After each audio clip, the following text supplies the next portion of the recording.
29 states. And I'm telling you guys, something is happening out there. People, he's a very big danger to our country. And now they want to call him the convicted felon. This will be overturned, guys. There's no question. We'll be appealing this scam. We're going to be appealing it on many different things. He wouldn't allow us to have witnesses. He wouldn't allow us to talk. He wouldn't allow us to do anything. It's time. Assaulting the narrative. Destroying the lies. John Gordon. Unearthing the truth. You can't handle the truth. Live from West Palm Beach, Florida. Heard coast to coast and all around the world. John Gordon. High Noon with John Gordon. Well, the Democrats got what they asked for this week on a couple of fronts, actually. They were able to get a conviction against Donald Trump for the alleged hush money paid to Stormy Daniels well over 10 years ago and after the statute of limitations has run. And the Democrats are now getting the backlash from that. We'll talk about more about the verdict and the backlash in just a moment. But first, here is what Speaker Johnson had to say immediately after the verdict was handed down.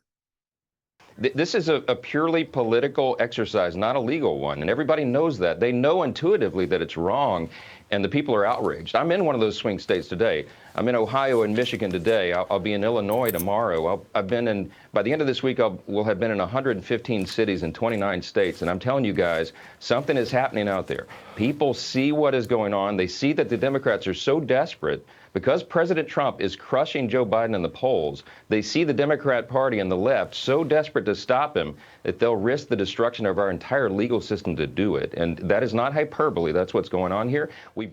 So in that clip, we learned that Speaker Johnson is going to the swing states, is basically what he's telling us, starting in the Midwest. And there's a good reason for that. This election, ladies and gentlemen, even though Donald Trump is looking great in all the polls, both the popular vote and the Electoral College, if the polls hold, Donald Trump will receive the most popular votes in any presidential election since Bill Clinton. He will, if the election were today and the Democrats don't cheat, if it's a straight up honest election, Trump wins. Trump wins the popular vote. He wins the Electoral College. And maybe the American people will get the win they so richly deserve, and we can get this country back on track. But the election is really going to come down to probably 5 or 6 places. And it's not 5 or 6 states. It's 5 or 6 cities and counties in those 5 or 6 states. In Wisconsin, it's going to be Waukesha County or Milwaukee.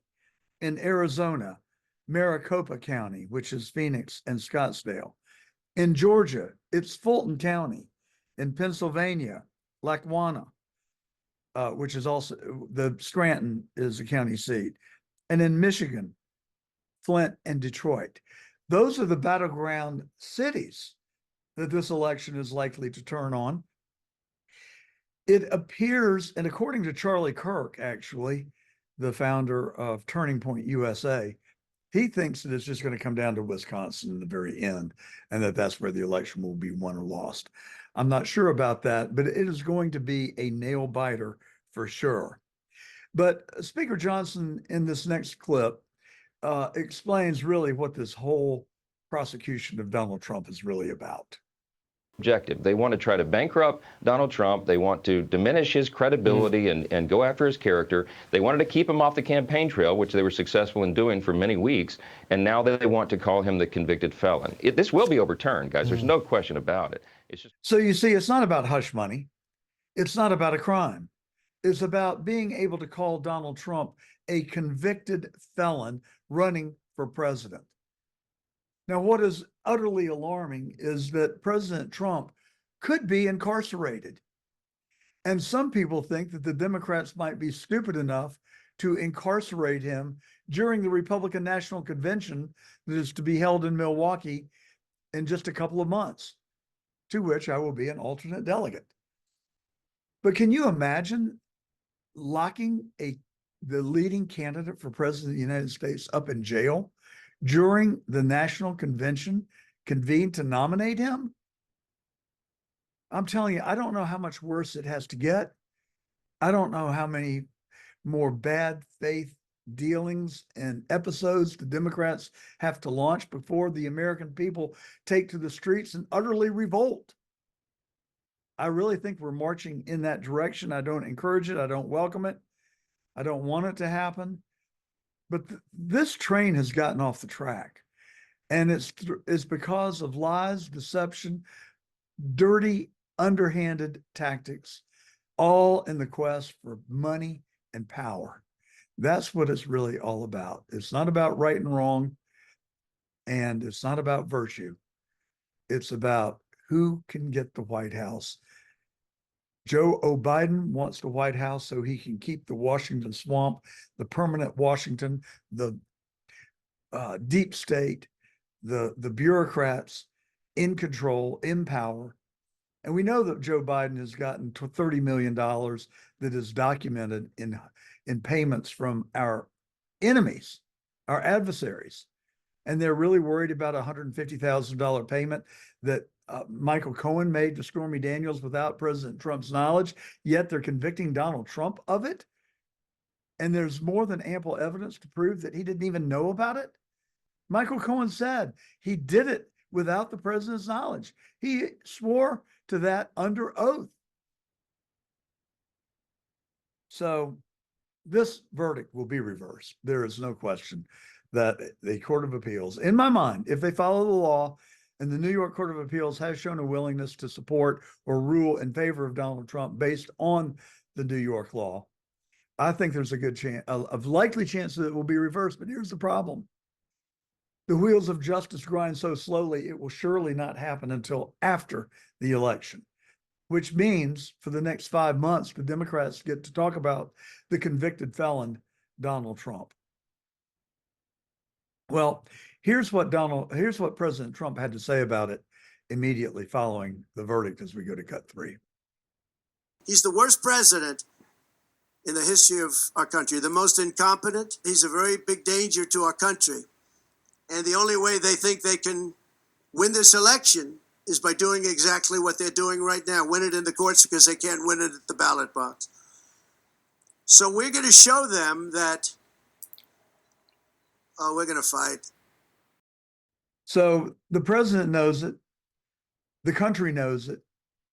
But does the Democratic base know it, or are they willing to accept what their eyes, ears, and brains are telling them?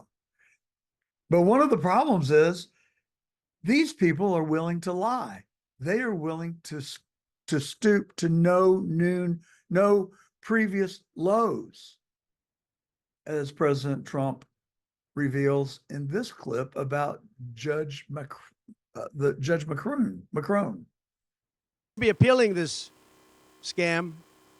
We're going to be appealing it on many different things. He wouldn't allow us to have witnesses. He wouldn't allow us to talk. He wouldn't allow us to do anything. The judge was a tyrant. And you got to see that with Bob Costello, a fine man. I've never seen anything like it. And neither has anybody that was in that courthouse, where he demanded that the courthouse be cleared. Now, the good news is most of the people in the courthouse were the media. And anybody that was in the media, if you're fair, you'll say, wow, that was anger. That was crazed. He was crazed.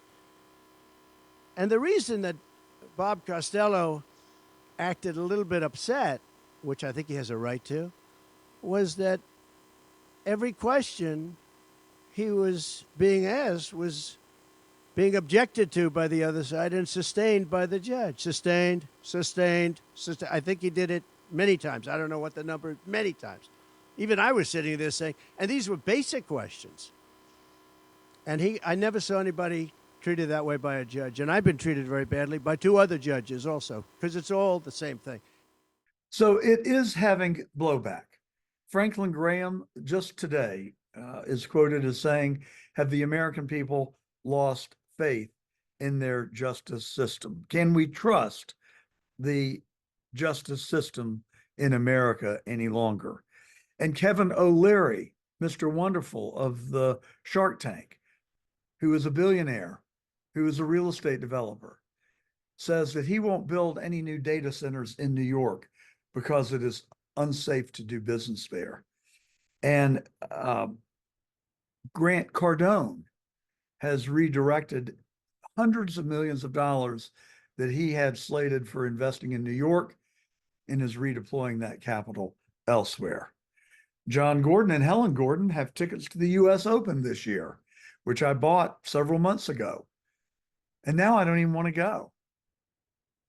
I really don't even want to go, not because I don't like the US Open or I don't love tennis, which our listeners know that I do, but I don't want to go give New York a penny of my money.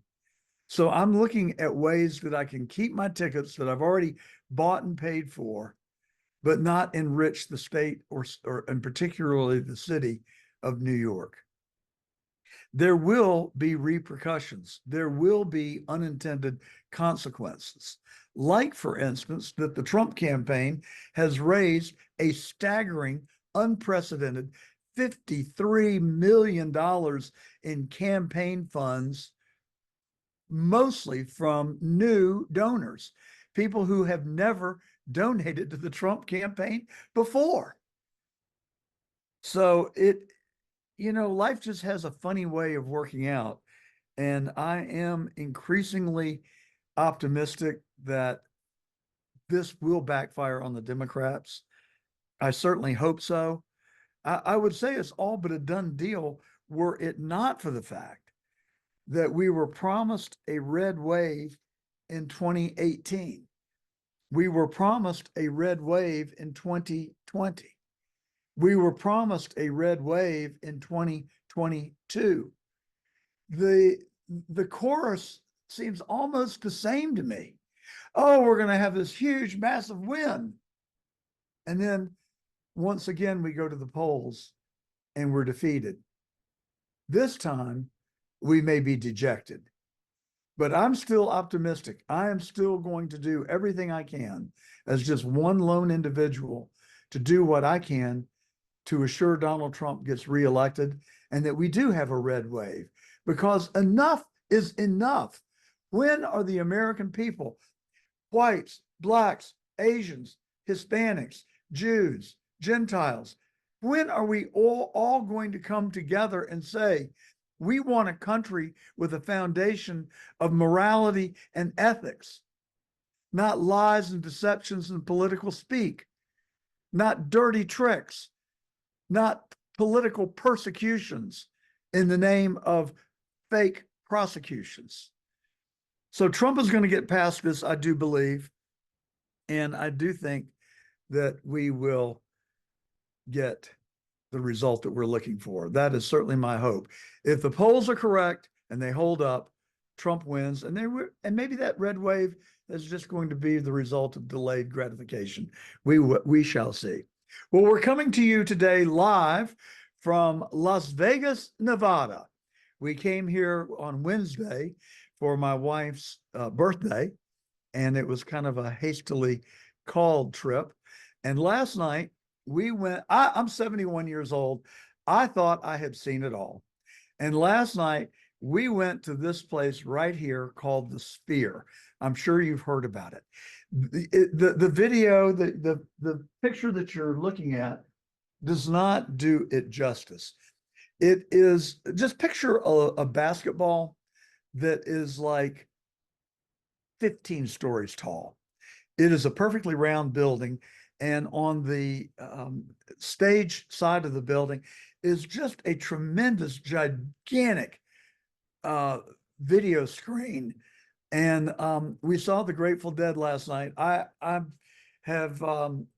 love music, and we go to a lot of concerts. I've never been a Grateful Dead fan, but that's because I never really had listened to their music.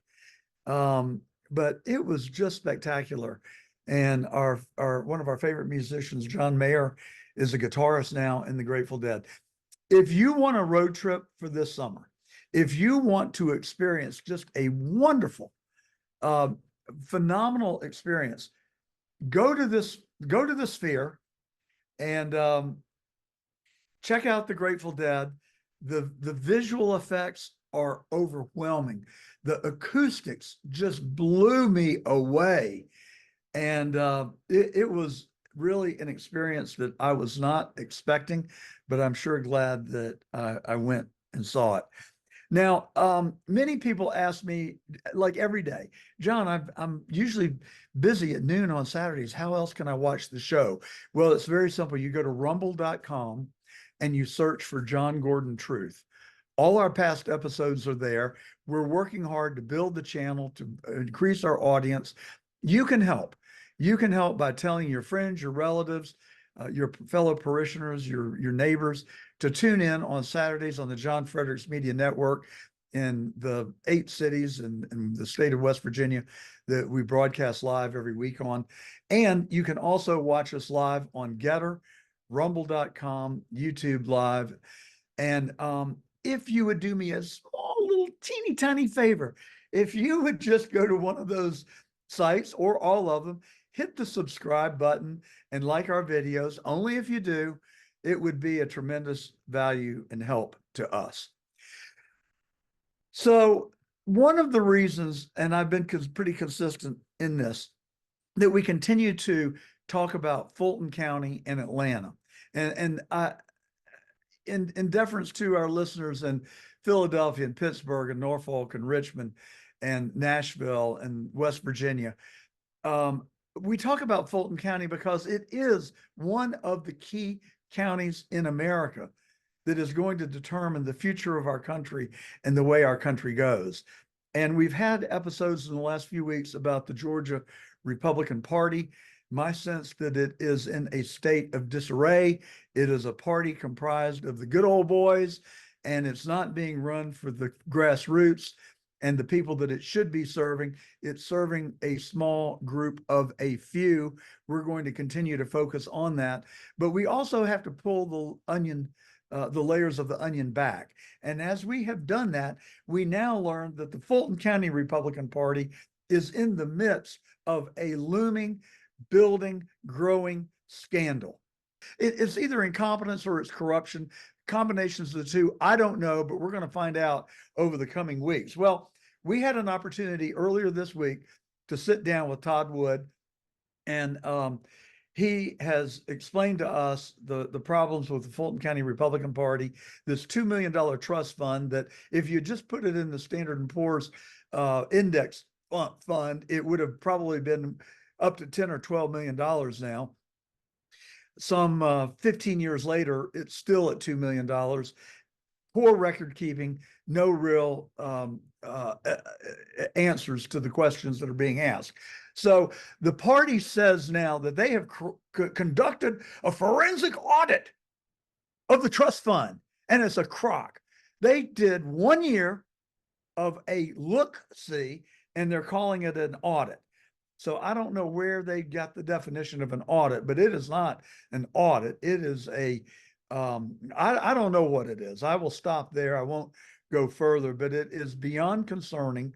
And Todd Wood has the courage to talk about it and expose the truth. And just this week, we have now learned that the Fulton County Republican Party has the results of their so-called audit, but they won't release them. We know that they intentionally withheld release of the audit until after the state convention that occurred in Columbus, Georgia, just a couple of weeks ago. Well, for the rest of the story in more detail, here is our interview with Todd Wood from CD Media. It's now my honor to welcome Todd Wood, a journalist and an investigative reporter for CD Media, of which he is also the publisher. Todd, welcome back. John, thanks for having me back. I appreciate it. Love the show. Well, thank you. And it's a pleasure to always to have you. And you are stirring the beehive in the Georgia GOP and the Fulton GOP. Why are you doing this, Todd? Well, I'm a member of the Republican Party. I'm on the Republican Executive Committee in Miami-Dade County, and we've got issues around the country in the party. There's news coming out today on the RNC, but I believe that in order to have a party that people want to participate in and that can win elections and can get the resources for that, people need to be confident that they can donate and it will be used for what they are donating for, and not for other reasons which they might not want or not even know about. Well, your critics say that you're just cherry picking, you're being divisive, you're being catty, you're being unfair. What do you say to those people? Well, we've released a report, which I've shown to you, that was an initial report last fall of the situation that the new leadership in the Fulton County Republican Party found themselves in, which was a situation where there was a trust. And trust itself means fiduciary responsibility. And this trust was not even used for the purposes it was set up for. And the record keeping was abhorrent. And there were transactions that are questionable. And needs to come out. So this is not a situation where I'm cherry picking anything. I'm using their own documents to state exactly what happened and that there was essentially a lack of fiduciary responsibility in Fulton County. So my interpretation, just candidly, of course, I was asking you that question to give you an opportunity to respond. The fact is that I think that as a journalist, your job is to look under the rug, the carpet, and to report things that are worthy of being reported on, and to hold public officials, and certainly the head of a GOP organization has agreed to put themselves out there. They are in the public light. They do not have immunity from or not allowed. They have chosen to be a public person. Therefore, they cannot sue for libel. And I want to talk about that in just a minute. But so I encourage you to keep up the good work. I'm not after anybody, and I don't think you are either. But I am after the truth, and I'm after a high ethical ground. So let's first go back and talk about Brian Pritchard, because I don't want that whole thing to die on the vine. You reported pretty aggressively about the Georgia GOP and the process that they engaged in when they went after Brian. So now that the dust has settled, I think people's memories are already starting to dim. What's your 30,000-foot view on what went down there? My view is that there are things that have gone on inside not just the Fulton GOP, but the state GOP, and are continuing to go on that people in positions of power do not want exposed. And that ranges from keeping certain people with beliefs like the MAGA movement out of the party. So did I understand you to say that there is pushback against the MAGA movement in the Georgia GOP? Well, I think you said or Brant Frost said on your show that the reason that Pritchard was removed was because he made too many enemies or some type, I'm paraphrasing. And I think that was the issue. He was removed is he was doing what he was elected to do, which was to uncover what's happening inside the GOP at the state level and at the local level. And so I think, go ahead. Yeah, no, I understand that. Uncover, I don't know that I read anything that he uncovered. I just felt that he was probably perceived as a gadfly, but I think that in his mind, he was doing what the people of is it the 9th district that he represented or was elected from to the state GOP? You're asking me? Yeah. I don't know the district. I think it was the 9th, but maybe it could be the 10th. Anyway, whatever district he was sent to, the state GOP, and then the state GOP elected him vice president. Now, I was a little put off by the fact that Brant Frost said that he was only elected by 50.2% or 52%. I don't know what the number was. Who cares? He was elected. He was the first vice president. And I said then, I'll say now, it felt like petty politics to me, and that they were after him because he chose to complain. Well, I'm sorry. That's what we're supposed to do. We're supposed to look at issues, debate issues, find common ground, come to the middle, and establish practices and policies that we can all support. I think that's supposed to be the process. That doesn't feel to me like what's going on there. No, well, if you've talked to Brian, I mean, he was cut out of everything. I mean, now that we're talking about this, he was not given access under the kimono, if you will. He was not given access to a lot of information that he requested, and he was removed from a lot of the process. So is David Cross still to this day. Well, I have the Georgia GOP bylaws, and they are they give all the power to the chair. There is no power except for the state committee, and it is my perception and belief that the overwhelming majority of the state committee are there because of their allegiance to the chairman.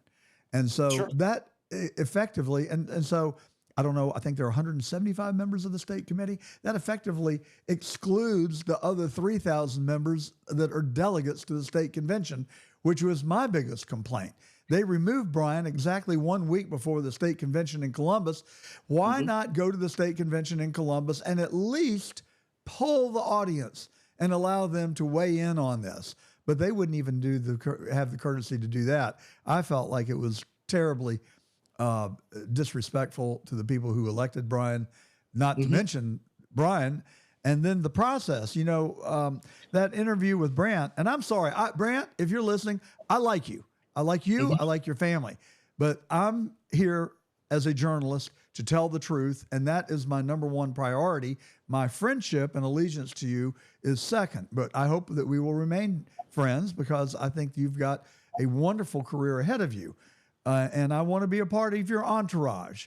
But you came on, and I encourage you to go onto the floor and call for a referendum. I'd be curious to know if he did. And secondly, the power needs to be returned to the delegates and the people who go to the trouble to be activists in their local communities and at their own expense go to the state convention and take a part as volunteers. What's the matter with that model? Well, I completely agree. There's nothing wrong with it, obviously. And I'll tell you, I have heard, and I don't know the details. Let me throw that up front. I've heard some of the people that were removed from the delegates at large list at the convention were put back on other delegate lists from the districts, seemingly in contravention to what the people voted for at the convention. You're talking about delegates to the national convention? Correct. Yes. Yeah. Well, so that's a power play, right? They're putting people in there that they know the people of Georgia, Republicans of Georgia, don't want on the list, but they're doing it anyway. Well, I as God is my witness, I have no agenda. I have no animus toward anybody, nor do I think that you do, Todd. I've known you for a good while, and I think you're reporting the facts in the news. I'm sorry? I said I could have named names in this report, and maybe we will, but that's not my goal. My goal is to clean up the party so that we have an effective political system in Georgia. Well, I've read the bylaws, as I said, and I also, as a alternate delegate to the national convention, I've come on this program every Saturday, and I've told people what I believe to be true, and I'm sure that there are a lot of people, including the leadership of the Georgia GOP, that do not like what I have said. I'm sorry. I'm not on, as I said, no agenda. We're not in attack mode, but I do believe in a fair, free, open process. I do believe that the grassroots should have the voice. I don't think that it is reserved for a select number of 175 people or even less than that on the executive committee that are pulling the strings. But I'm just telling you here and now that the deck is stacked against the grassroots. And I say that because the bylaws give the power, all the power, to the chairman and the state committee and the executive committee. There is no provision in the bylaws for the state delegates to even call a convention.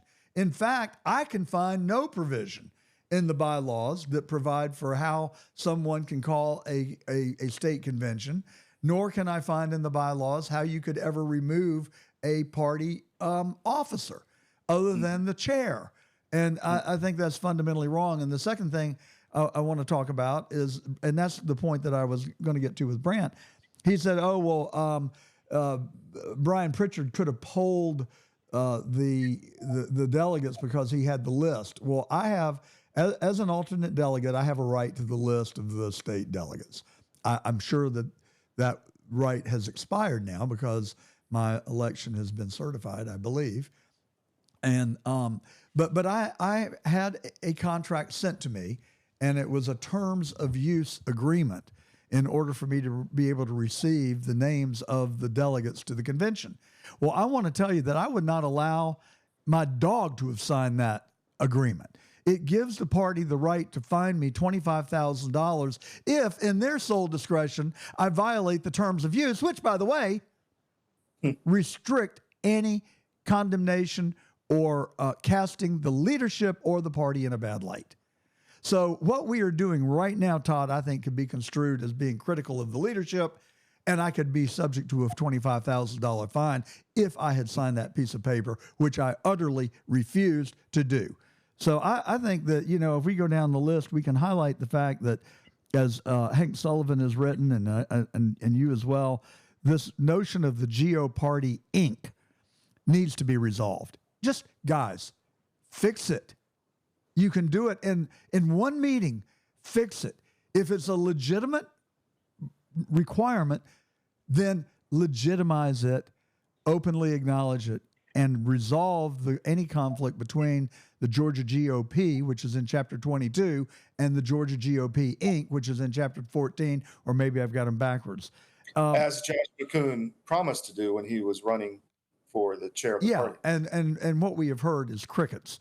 Restore the power to the people. Those are the grassroots. Those are the delegates. Give them the power. Let them run this organization, and the leadership, get the hell out of the way.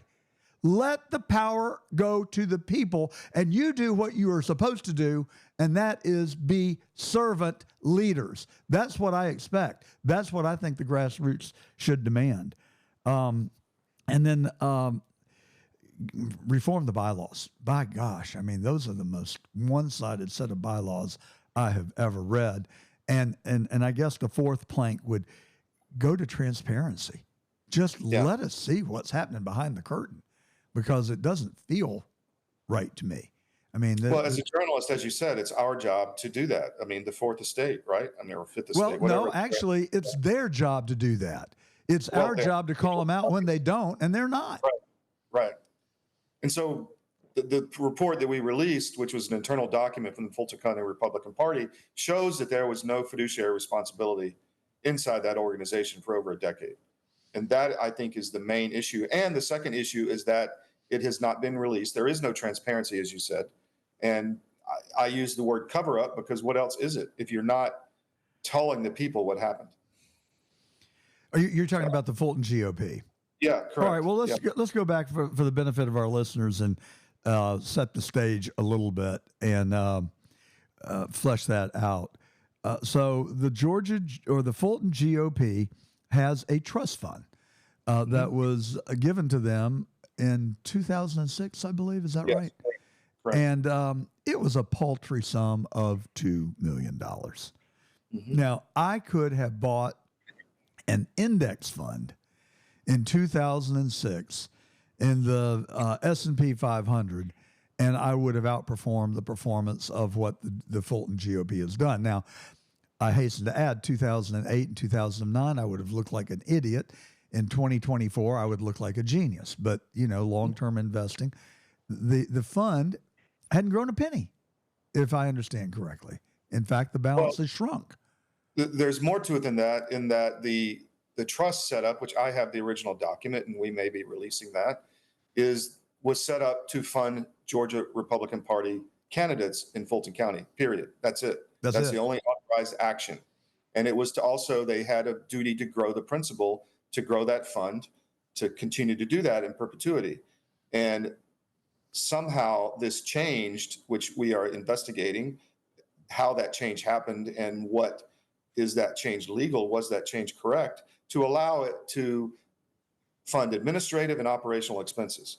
And in 2018, is our understanding, per the reports we've read, that only 20% of the money that was spent from the trust went to actual candidates, and the rest was spent on other expenses. And those expenses are questionable, many of them. So we're looking into all this, and we're going to release more.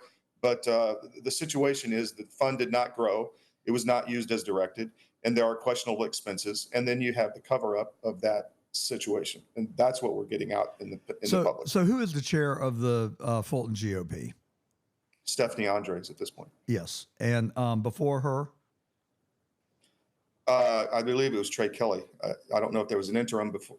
I think maybe Betsy Kramer was in there for a bit. I'm not sure exactly how it was set up prior to her. Well, there was a rotation, but Trey was the main guy for a while. Yeah, I mean, Trey was the chair for a better part of a decade, I think, or approaching a decade if it wasn't a decade.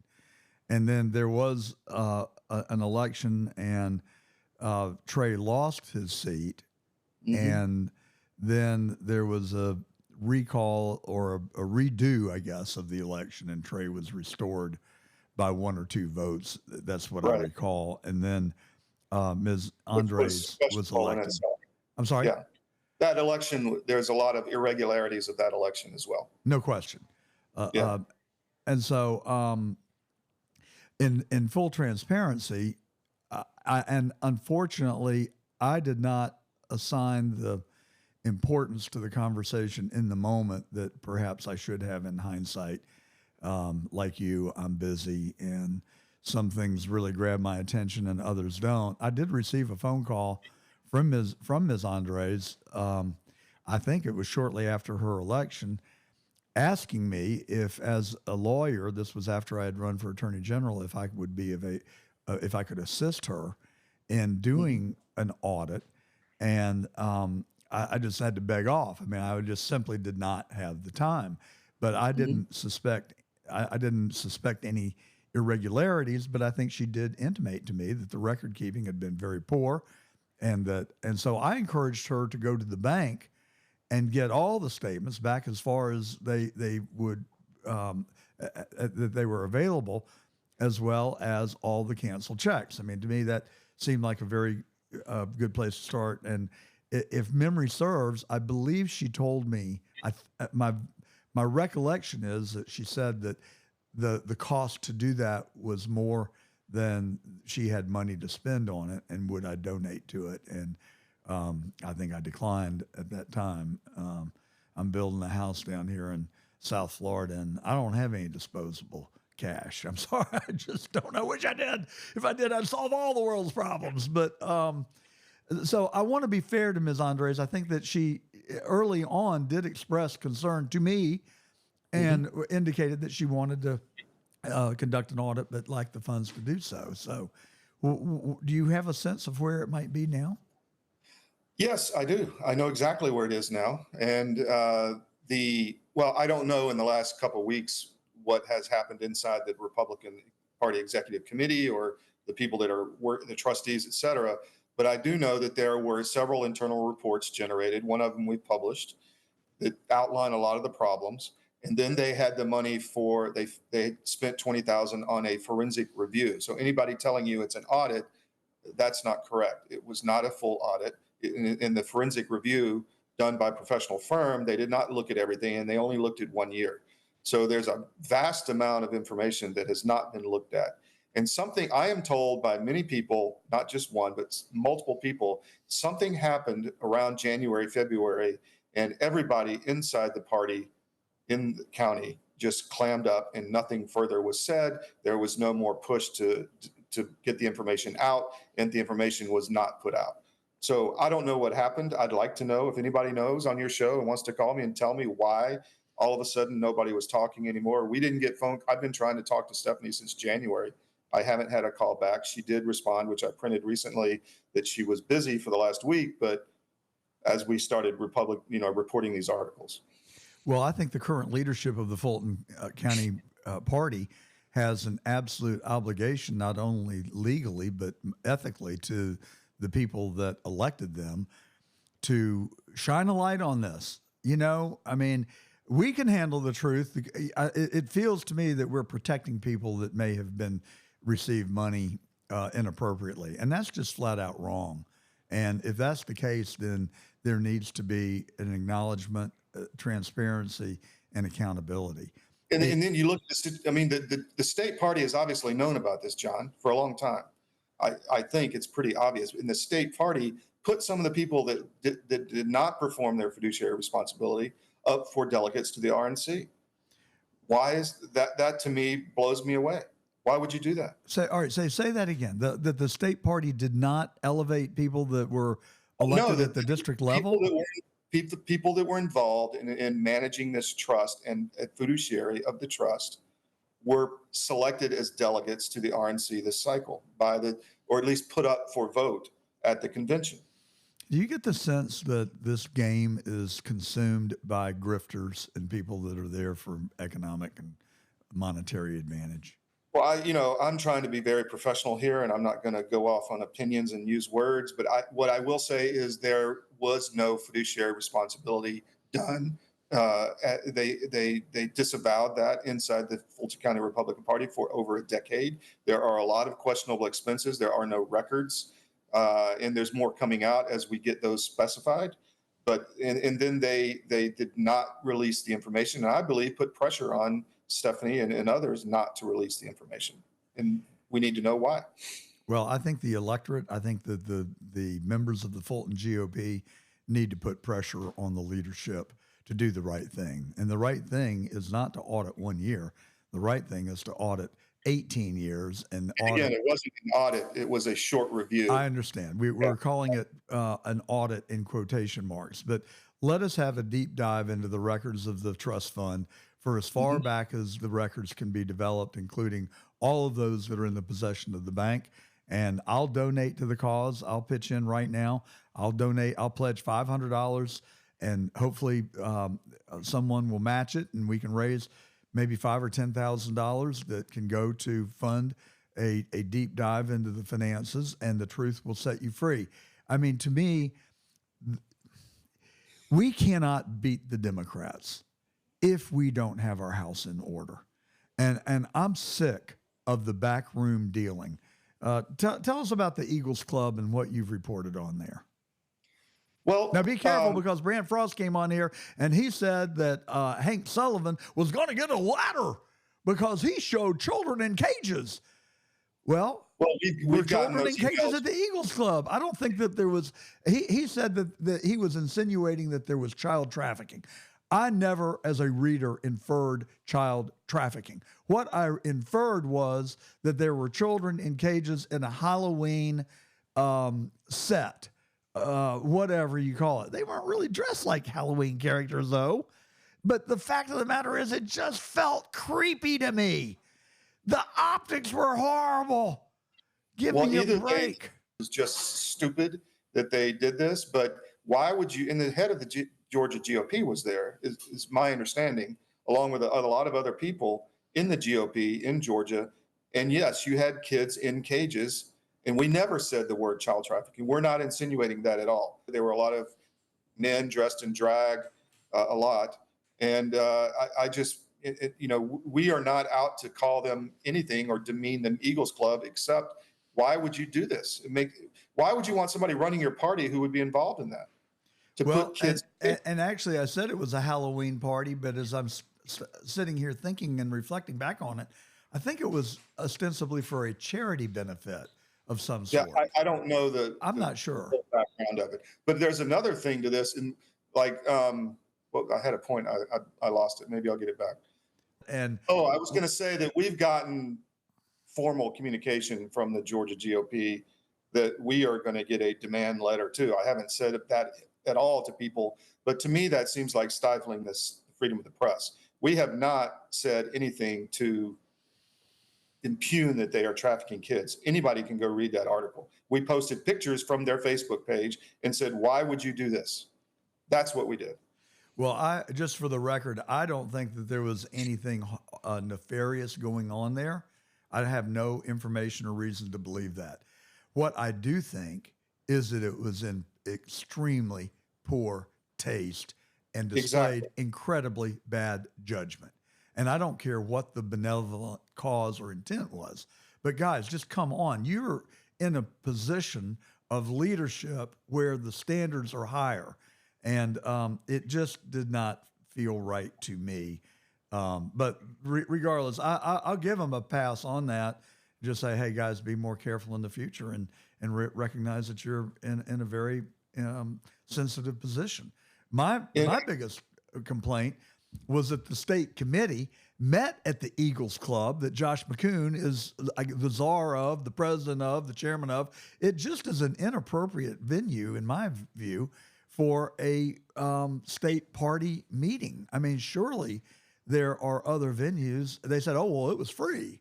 Okay, well, come meet in my backyard. Come meet in my basement. I got a pretty big basement. I've accommodated 125 people before. I'll make it available, or let's find a venue that has no taint on it, or some kind of a relationship with the party crown jewel, or the head of the party. I mean, I don't get it. I don't either. And then but the attacks on freedom of the press do bother me, and that is very bad judgment in itself also. So why would you want to hide things you are doing inside a political party that is supposed to represent the people of Georgia? That to me is disturbing. Well, trends seem to be emerging that if you criticize the leadership, you will be removed from office. I think that's why Pritchard was removed. I don't think it had Brian anything Pritchard, Susan Opersuth, she resigned under a threat of removal. Your friend David Cross was being threatened with removal. I don't know how that got resolved. He was allowed to stay in his place. There was another individual in South Georgia that was kicked out, I believe. And I read about it a couple of weeks ago. I don't remember the particular. Sarah Thompson, I think she was removed from her position. So I don't know. It's look, people on the state committee, people in those offices have to have it cannot have the appearance of impropriety. But challenging the leadership and voicing criticism towards the leadership is not an improper fulfillment of their duty. In my view, it is an absolute requirement that they speak up when they see something that's wrong, whether they're right or not. Yeah. So but back to Fulton County, we've got $2 million, and do we know what the balance of the account is today? It's approximately that amount. I don't know the exact amount, but recently, in the last few months, it was approximately that amount. It may have gone up, but it's not anywhere near what, as you said, a standard of care would think the value of the funds should be. Well, I mean, you could make an argument that in 18 years, the account should be zero, that they should have spent the money on electing Republican candidates. And if they did, and it's still $2 million, I'm fine with that. Great. Then that's a great job. Good job. Now, as a public entity, and I don't think anybody could deny that the Fulton County Republican Party is not a public entity, as much as you may want to strain and call it a private organization. It's just not. It's part of the foundational pillar of our government, and that's how we elect candidates. There has to be transparency and a duty of care. But so just show us where we gave money to candidates running for office. Another problem with this whole thing is that, yes, there were trust documents and there were procedures that should have been followed. And I have to go check the trust. And I'm not sure if the principal was supposed to be maintained and grown inside the trust and just the proceeds were supposed to be spent. I need to verify that. But there were investments made, let's just say that, in the trust that are called out, I understand, in the audit, or we call it an audit, that were conflicts of interest, as in money went to places that benefited people in charge of the Fulton County Republican Party.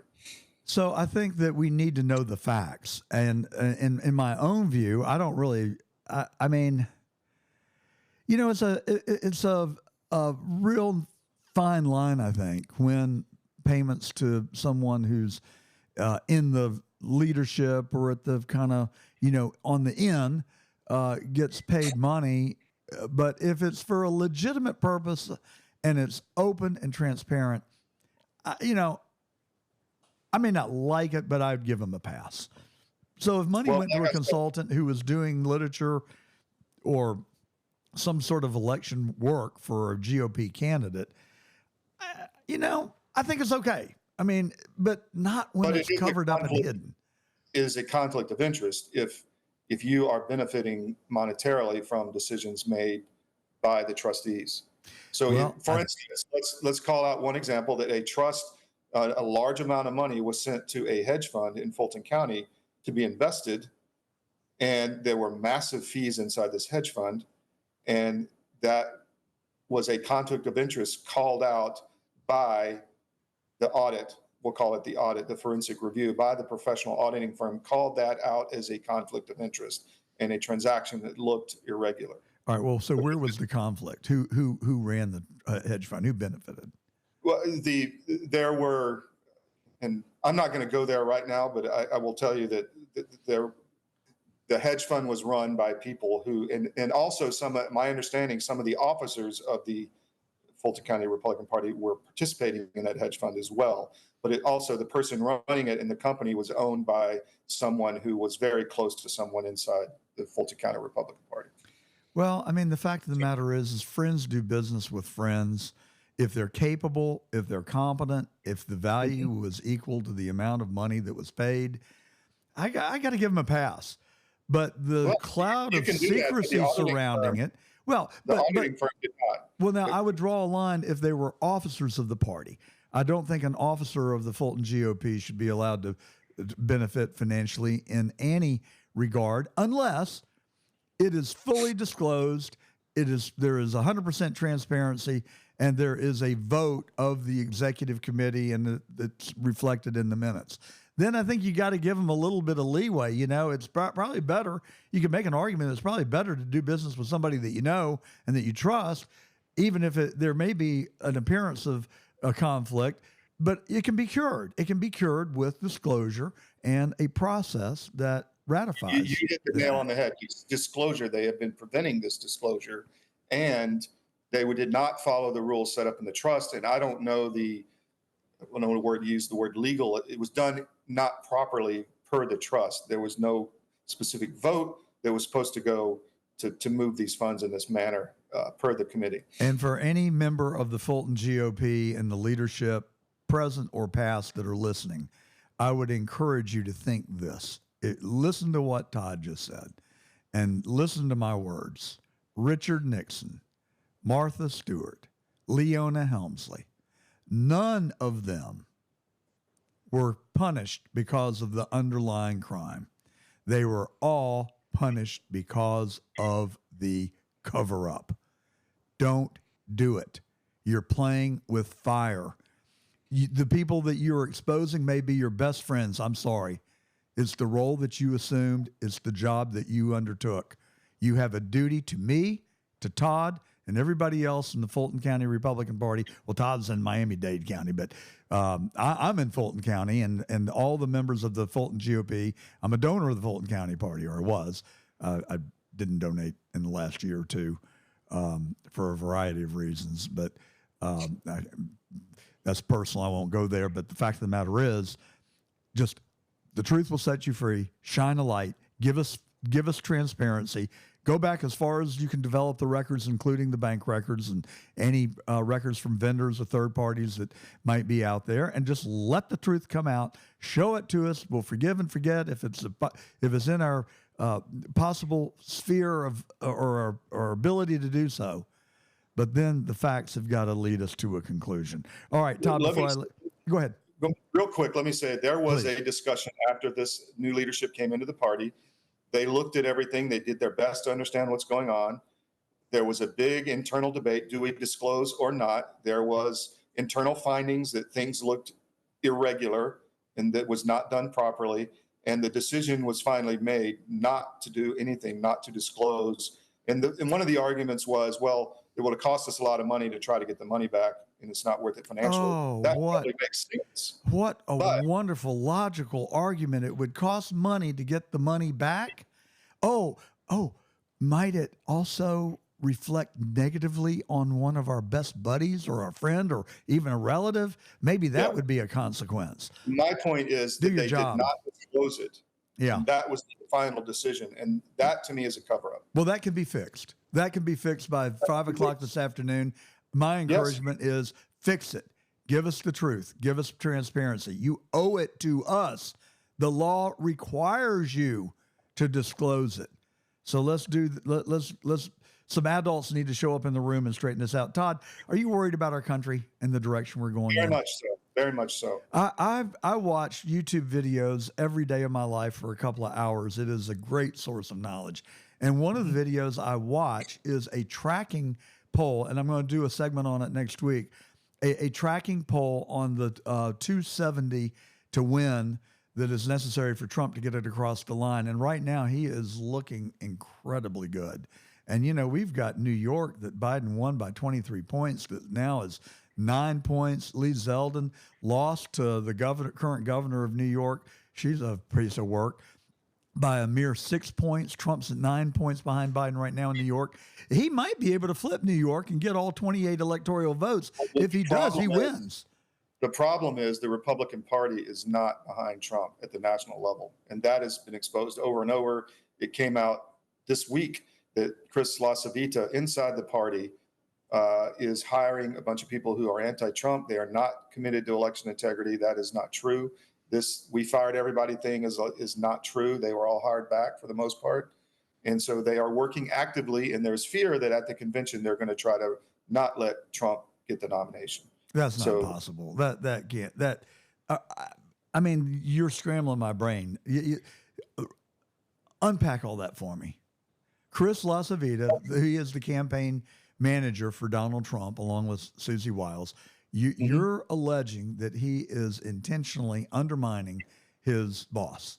I have been told that from people inside the Trump administration. Yes, and he hired Charlie Spies, who was who's the attorney that's doing all the election fraud stuff for the Democrats. The really bad attorney guy. Perkins Coie. The big Mark Elias. Is that who? So he hired Charlie Spies, who's best friend with Mark Elias. Trump fired him, and the fear is there was a lot of damage done working for election integrity during that.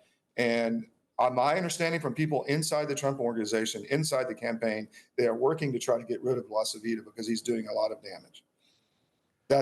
I can report that all day long, and I have. Well, that is serious breaking news, and I would be, I would welcome any information that you can provide to flush that out greater. I mean, frankly, I've been worried about the Democrats and the October surprise. I don't know what it is. I've speculated here that, you know, Biden has gotten us in two wars and the third pending in Taiwan. If the Chinese move on Taiwan, a lot of people think they will before the election because they know Biden is weak.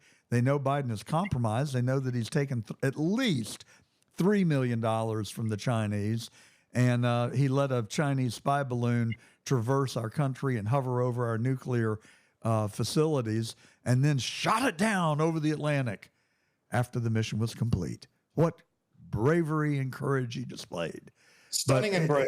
So I'm wondering what the October surprise is, and will he devolve us into a world war? Will we go to the brink of a nuclear war, and then the Democrats suspend the elections on the basis of national security? I mean, that's wild-eyed conspiratorialist thinking. But I'm just wondering, what are they going to pull?